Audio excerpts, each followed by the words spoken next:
Hey guys, how's it going? So today I want to talk about some of the tools that have helped me improve the quality of my life and that I would recommend that you try out, at least some of them.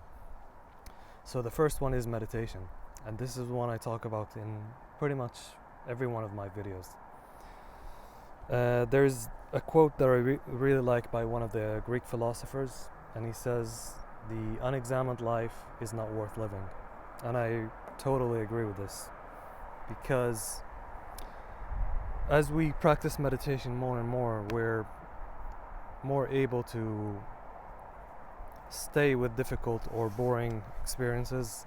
And what this does is make us more whole, because running away from these experiences is running away from part of yourself, and so you're fragmenting yourself.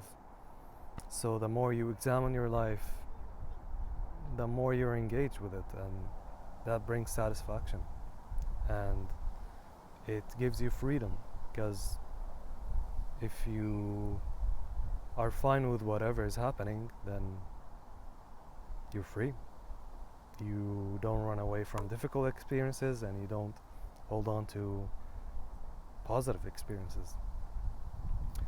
So the next one, also the one I really like, it's exercise. And this could be, it doesn't necessarily have to be lifting weights at the gym. It could be some form of sport you like, basketball, football, whatever. Team sports are actually good on so many levels, because you're not just moving your body and exercising, you're learning how to work with others. You're basically playing society, because you're learning how to work with others, you're practicing problem solving in real time, because you gotta figure out how to score or whatever. And it's just fun. It's gratifying on such a unique level, I think. I've been getting into football recently, playing with my little brother, and it's just so much fun. I want to get into it more. I recommend that you experiment with sports, or martial arts. That's another really good one. The third one is kind of connected to exercise, and you can uh, consider it as a form of exercise.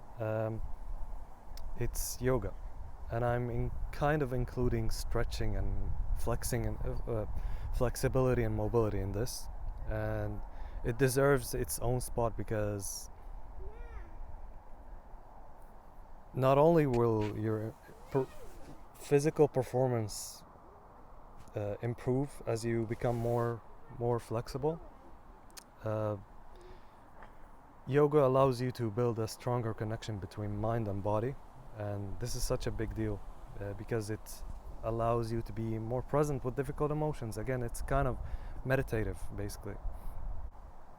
Another aspect of this is, as you become more flexible in the body, you become more emotionally flexible as well, and you can just deal with life's bullshit easier, and that's a very nice quality to have. You don't want to be rigid in the face of life.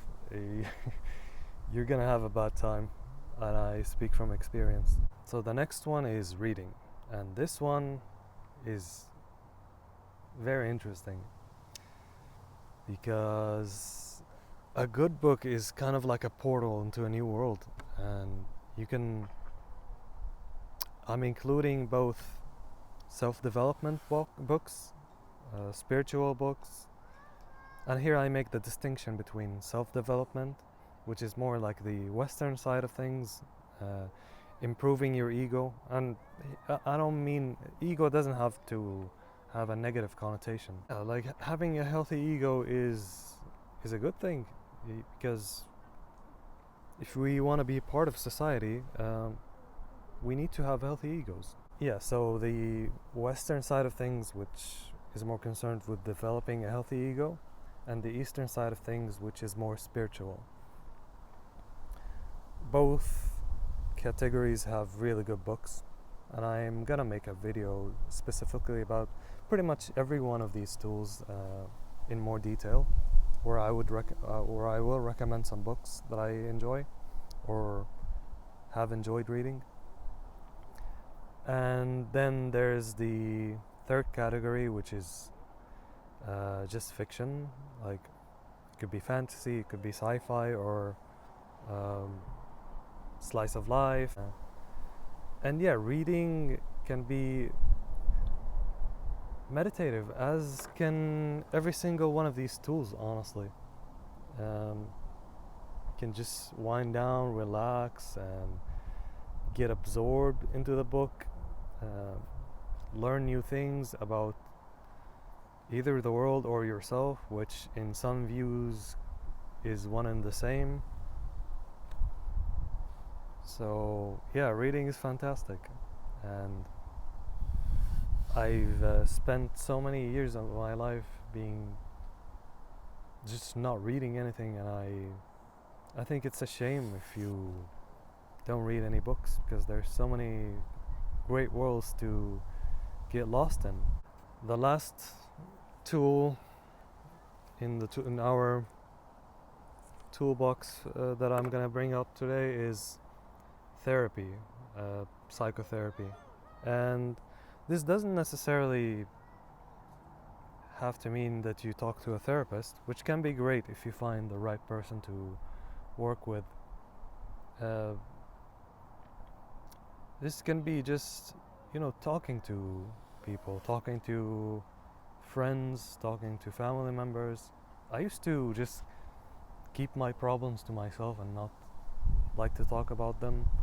But then, I pick up the phone, talk to my sisters or mom about problems that I have in my life, and they, it's just nice to have someone to share your problems with, or sometimes they just listen, sometimes they give me solutions, recommend solutions that I can try, and it just feels nice to feel like you're not going through these difficulties by yourself,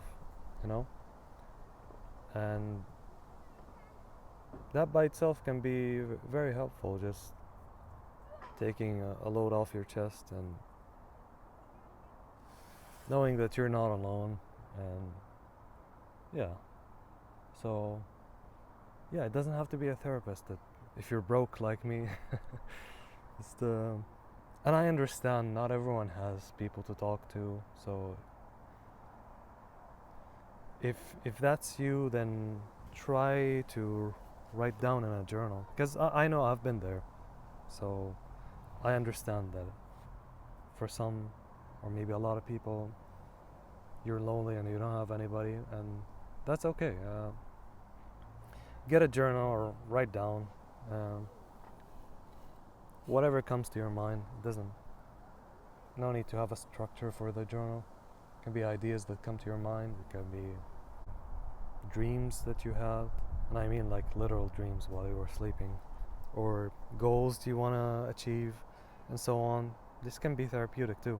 And look, for me this was very difficult in the beginning, both the talking to people aspect and the journaling aspect. So it's a skill, just like any of these tools.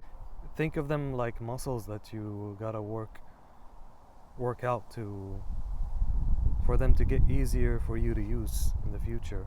So it's completely normal for it to be very difficult in the beginning to use these tools, but just persevere, and I promise it gets easier and more effective to use these tools. So yeah, I do have more tools I want to talk about, but I think this video is gone for long enough. If you enjoy these videos, I've set a goal that I want to reach 1,000 subscribers by the end of the year. So I'd appreciate it if you subscribed and join me on my journey of growth and discovery. Yeah, thank you for watching.